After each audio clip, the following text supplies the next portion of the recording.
खरा कर्मयोगी कसा असतो, तो अस्तित्वाशी,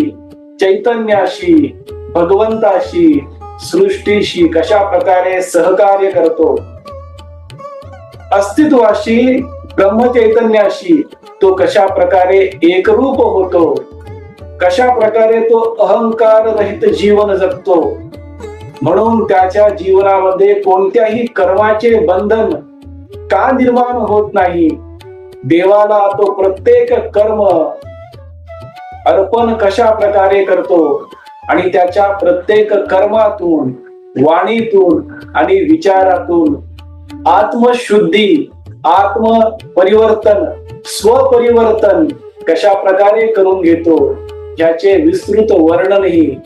मार्गदर्शन भगवान श्रीकृष्ण द्वापार युगातील अर्जुनाला करतात.